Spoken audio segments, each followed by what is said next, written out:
आज बिहार के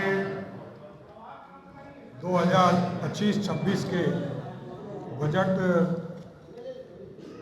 भाषण के सारांश बिंदु पर आपके साथ प्रेस कॉन्फ्रेंस में उपस्थित हमारे प्रधान सचिव आनंद किशोर जी, मुकेश लाल जी, राहुल जी और अन्य पदाधिकारी वित्त विभाग के यहाँ उपस्थित हैं और यहाँ पर उपस्थित सभी मीडिया के साथीगण। आज बिहार के बजट को प्रस्तुत मैंने किया। आदरणीय नीतीश कुमार जी के नेतृत्व में, उनके मार्गदर्शन में, उनके कुशल नेतृत्व में हमने वित्तीय वर्ष 2025-26 के लिए 3,17,000 करोड़ का बजट पेश किया। इसके साथ साथ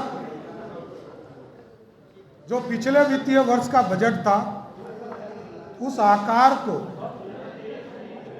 की जो बढ़ोतरी हुई 2,78,725 करोड़ से बढ़ाकर 38,169 करोड़ रुपया अधिक हम लोगों ने इसमें करने का काम किया। जहां 2024-25 के बजट में वार्षिक स्कीम का बजट जो था, प्लान हेड में 1 लाख करोड़ रुपया था, उसको इस बार बढ़ाकर 1,16,750 करोड़ रुपया किया गया।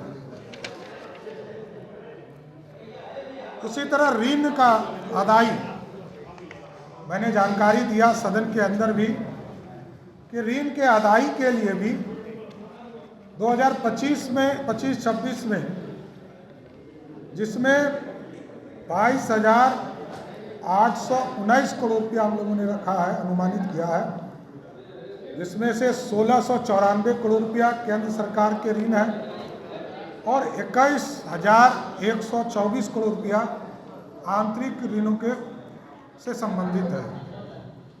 ऋण और पेंशन पेशेगियाँ, राज्य सरकार द्वारा 1,543 करोड़ का ऋण दिया जाना प्रस्तावित है। हम लोग स्टूडेंट क्रेडिट कार्ड में लगभग 1,000 करोड़ रुपया देंगे। लघु उद्योगों के लिए 395 करोड़ रुपया, बिजली कंपनियों को 78 करोड़ रुपया, सरकारी कर्मचारियों को 39 करोड़ रुपया, परिवहन सेवा हेतु 30 करोड़ रुपया और पूर्व में दिए गए ऋण की वापसी से राज्य सरकार को 525 करोड़ रुपया की राशि प्राप्त होगी, उसका अनुमानित है। इसके हिसाब से 1,017 करोड़ रुपया हम लोगों ने प्रस्ताव किया है। इसके साथ साथ कई योजनाओं का घोषणा भी हम लोगों ने किया है। भारत सरकार से जो राशि मिलने हैं उसके बारे में भी हमने बताया है कि पिछले वित्तीय वर्ष 24-25 में 1,13,011 करोड़ रुपया हमें अनुमानित है मिलेगा 31 मार्च तक, जो 2025-26 में ये बढ़कर 1,38,515 करोड़ रुपया हमको अनुमानित है। उसके साथ साथ कई घोषणा आज हम लोगों ने किया है जो महत्वपूर्ण घोषणा है।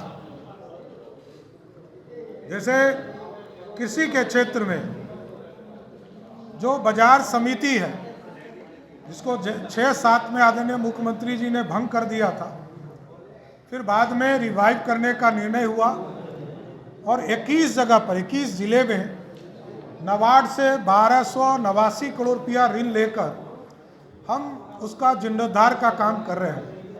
लेकिन हम लोगों ने तय किया है कि अब 21 नहीं, 38 जिले के बाजार समिति उत्पादन बाजार प्रांगणों को हम आधुनिकीकरण करने का काम करेंगे और समुचित विकास करने का काम करेंगे। इसके साथ साथ अभी तक एमएसपी पर धान अधिप्राप्ति, गेहूं अधिप्राप्ति होता था बिहार में। इस बार हम लोगों ने तय किया है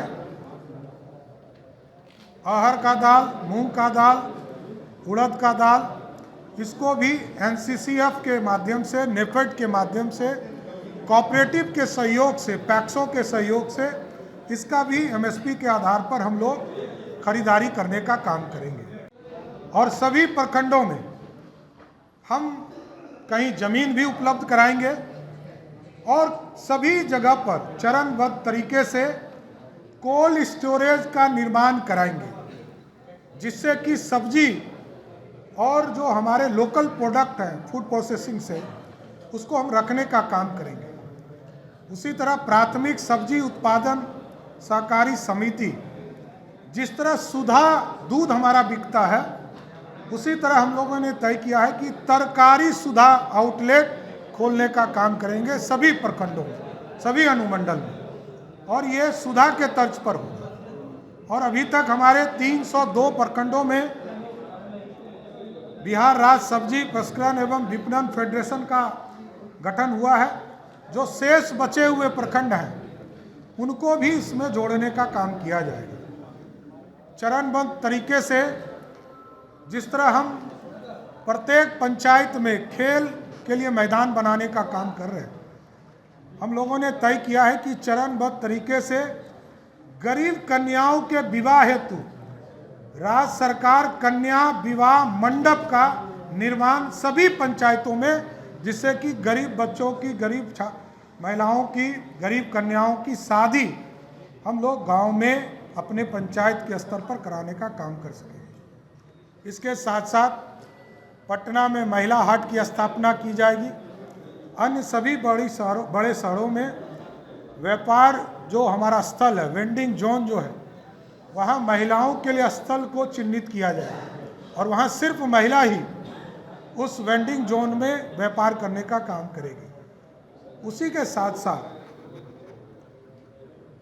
प्रयोग के तौर पर अभी इसको हम लोग स्टार्ट करेंगे, चलंत व्यायामशाला, जिम ऑन व्हील, इसको पटना में हम शुरुआत करेंगे, जिसका ट्रेनर भी महिला ही होगी, दूसरा नहीं होगा।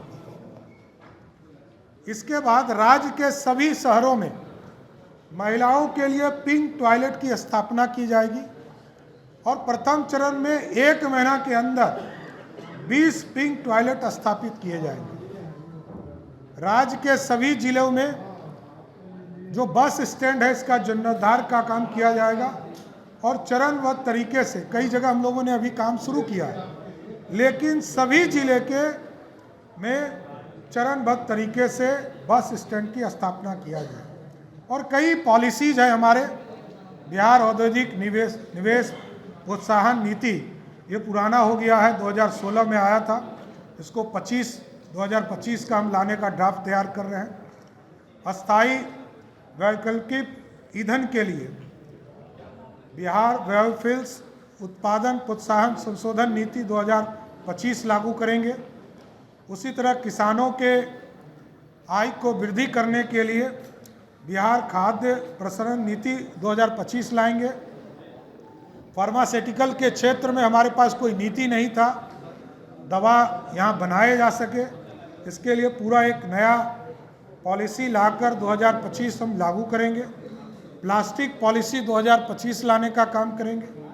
उसी तरह उद्यमिता को विकास के लिए जिन संस्थान जो हमारे यहाँ है, इसका जीर्णोद्धार करेंगे और सेंटर ऑफ एक्सीलेंस के रूप में इसको विकसित किया जाएगा। राज्य के सभी प्रमुख शहरों में कामकाजी महिलाओं के लिए हॉस्टल, विमेन हॉस्टल का निर्माण राज्य सरकार कराने का काम करेगी और इसके लिए भी एक नियमावली इसके लिए भी तैयार करने का काम किया जाए।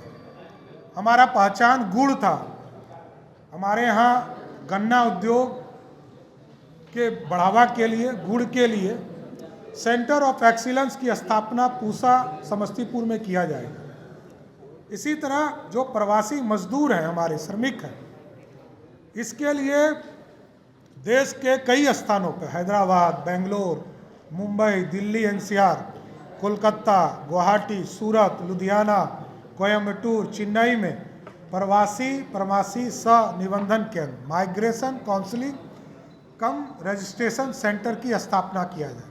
अभी 534 ब्लॉक है पूरे प्रदेश में, जिसमें से 358 ब्लॉक में हमारे राजकीय डिग्री कॉलेज नहीं है। तो राज्य सरकार ने चरणबद्ध तरीके से डिग्री कॉलेज सरकारी अथवा निजी की स्थापना करने का सुनिश्चित किया है। 1 से 10 तक के लिए समान श्रेणी के छात्र, अल्पसंख्यक सहित की छात्रवृत्ति को दुगनी की जाएगी। निजी क्षेत्र के सहयोग से राज्य में नए निजी मेडिकल कॉलेज संचालित किए जाएंगे। जो हमारे मेडिकल कॉलेज बने हैं उसको भी हम निजी भागीदारी से चलाने का काम करेंगे। जिस कॉलेज में दिक्कत होगी नए मेडिकल कॉलेज में, हम उसको चलाने के लिए निजी भागीदारी भी लेने का काम करेंगे। और इसके साथ साथ पीपीपी मोड पर भी कोई व्यक्ति यदि पीपीपी मोड पर हम जमीन उसको उपलब्ध कराएंगे और पीपीपी मोड पर यदि वो नया मेडिकल कॉलेज खोलना चाहे तो हम उसको ज़मीन उपलब्ध कराकर उसके लिए भी एक पॉलिसी बनाकर स्थापित करने का काम करेंगे। राज्य के बड़े अनुमंडल, जहाँ एक बड़ा अनुमंडल पड़ता है, कई विधानसभा है, तो वैसे जगह को चिन्हित करके वहाँ एक अतिरिक्त रेफरल अस्पताल का निर्माण किया जाएगा। राज्य में लोक स्वास्थ्य प्रबंधन संवर्ग का सृजन किया जाएगा। संपूर्ण राज्य में शहरी क्षेत्र के विकास के लिए विशेष रूप से वंचित वर्ग के लोगों के लिए स्लम क्षेत्र इत्यादि के लिए नगर चिकित्सा केंद्रों की स्थापना की जाएगी। प्रथम चरण में राज्य के सभी 9 प्रमंडलों के जिला मुख्यालय में 108 चिकित्सा केंद्र की स्थापित किया जाएगा। कैंसर जैसे गंभीर बीमारी की रोकथाम हेतु इलाज हेतु बिहार कैंसर केयर सोसाइटी की स्थापना किया जाएगा। और बेगूसराय जिले में सबसे अधिक कैंसर के मरीज पाए जाते हैं, तो हम लोगों ने तय किया है कि बेगूसराय में एक कैंसर अस्पताल की स्थापना किया जाएगा। उसी तरह मुख्यमंत्री पिछड़ा वर्ग, अत्यंत पिछड़ा वर्ग, प्री मैट्रिक छात्रवृत्ति योजना के अंतर्गत जो अभी छात्रवृत्ति हमारे छात्रों को मिलता है, पिछड़ा और अति पिछड़ा वर्ग के लोगों को, इसको हम दुगना करेंगे। प्रति वर्ष जो अतिरिक्त भार पड़ेगा वो लगभग 875 करोड़ रुपया पड़ेगा। इसको हम लोगों ने अनुमानित किया है। उसी तरह SC ST वर्ग के जो अनुसूचित जाति और अनुसूचित जनजाति के छात्रों के लिए जो राशि अभी उपलब्ध कराई जाती है प्री मैट्रिक छात्रवृत्ति योजना के तहत, उसमें भी हम उसको दुगना करने का काम करेंगे और इसमें 260 करोड़ रुपया वार्षिक अनुमानित व्यय आएगा। मुख्यमंत्री अनुसूचित जाति एवं अनुसूचित जनजाति छात्रावास में रहने के बाद अनुदान देने का काम 1000 रुपया किया जाता है, उसको हम बढ़ाकर 1000 से 2000 करने का काम नीतीश कुमार की सरकार करेगी। अनुसूचित जाति एवं अनुसूचित जनजाति की आबादी वाले वैसे 40 प्रखंड जिसमें 50,000 या उससे अधिक आबादी है, पूर्व से आवासीय विद्यालय संचालित नहीं है, उसमें 720 आवासन वाले विद्यालय की स्थापना की स्वीकृति के आलोक में 14 आवासीय विद्यालय का निर्माण वित्तीय वर्ष 2025-26 में कराया जाएगा। बिहार के सभी प्रमंडलों में नगर राष्ट्रीय मानकों के अनुरूप खेल अवसंरचना का निर्माण कार्य प्रारंभ किया जाएगा। पटना प्रमंडल के पुनपुन प्रखंड में 100 एकड़ की भूमि चिन्हित कर भूमि अधिग्रहण की प्रक्रिया पूर्ण कर खेल अवसंरचना का निर्माण कार्य प्रारंभ करने की योजना है। और इसके बावजूद जो बचे हुए जितने भी प्रखंड हमारे हैं, जिस प्रखंड में हमारा एक स्टेडियम, आउटडोर स्टेडियम नहीं बन पाया है, उसको वित्तीय वर्ष 2025-26 में हम सभी जगह इसी वित्तीय वर्ष में उसको स्वीकृत करने का काम करेंगे। उसी तरह स्टेट डाटा सेंटर 2.0 की स्थापना की जाएगी, जिसमें कंप्यूटिंग एंड स्टोरेज क्षमता को बढ़ाने के हेतु फेज 2 की योजना बनाई जाएगी, जिसके माध्यम से आने वाले वर्षों में 500 से अधिक वेबसाइट, पोर्टल, एप्लीकेशन होस्ट किए जा सकेंगे। अभी 534 ब्लॉक है पूरे प्रदेश में, जिसमें से 358 ब्लॉक में हमारे राजकीय डिग्री कॉलेज नहीं है तो राज्य सरकार ने चरणबद्ध तरीके से डिग्री कॉलेज सरकारी अथवा निजी की स्थापना करने का सुनिश्चित किया है।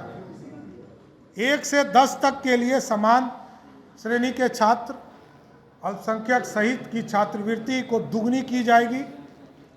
निजी क्षेत्र के सहयोग से राज्य में नए निजी मेडिकल कॉलेज संचालित किए जाएंगे। जो हमारे मेडिकल कॉलेज बने हैं उसको भी हम निजी भागीदारी से चलाने का काम करेंगे। जिस कॉलेज में दिक्कत होगी नए मेडिकल कॉलेज में, हम उसको चलाने के लिए निजी भागीदारी भी लेने का काम करेंगे। और इसके साथ साथ पीपीपी मोड पर भी कोई व्यक्ति यदि पीपीपी मोड पर हम जमीन उसको उपलब्ध कराएंगे और पीपीपी मोड पर यदि वो नया मेडिकल कॉलेज खोलना चाहे तो हम उसको ज़मीन उपलब्ध कराकर उसके लिए भी एक पॉलिसी बनाकर स्थापित करने का काम करेंगे।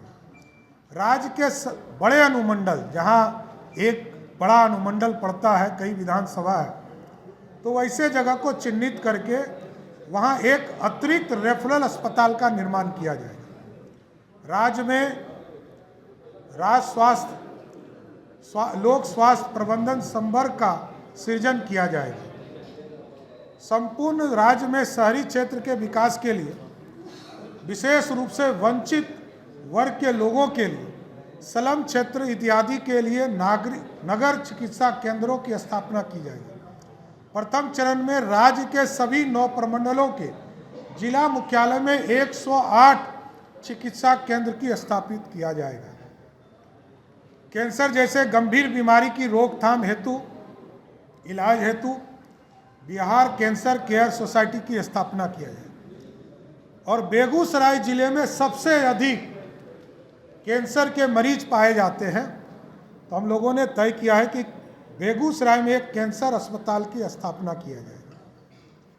उसी तरह मुख्यमंत्री पिछड़ा वर्ग, अत्यंत पिछड़ा वर्ग प्री मैट्रिक छात्रवृत्ति योजना के अंतर्गत जो अभी छात्रवृत्ति हमारे छात्रों को मिलता है, पिछड़ा और अति पिछड़ा वर्ग के लोगों को, इसको हम दुगना करेंगे। प्रति वर्ष जो अतिरिक्त भार पड़ेगा वो लगभग 875 करोड़ रुपया पड़ेगा।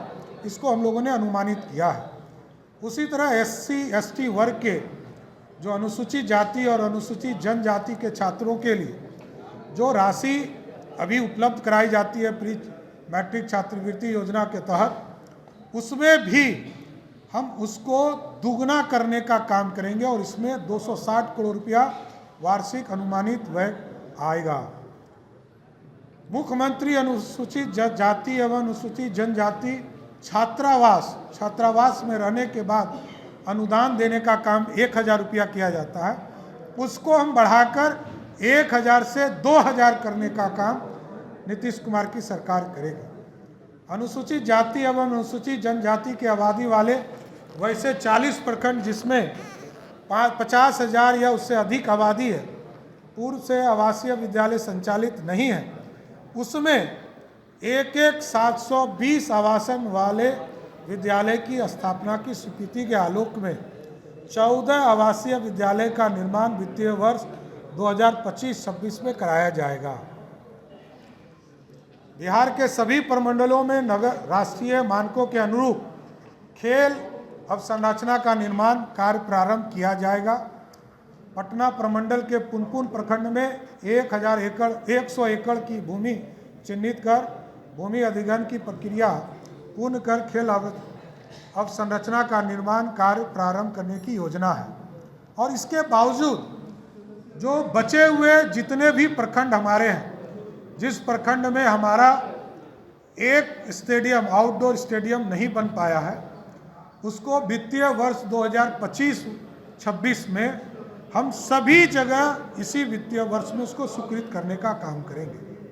उसी तरह स्टेट डाटा सेंटर 2.0 की स्थापना की जाएगी, जिसमें कंप्यूटिंग एंड स्टोरेज क्षमता को बढ़ाने के हेतु फेज 2 की योजना बनाई जाएगी, जिसके माध्यम से आने वाले वर्षों में 500 से अधिक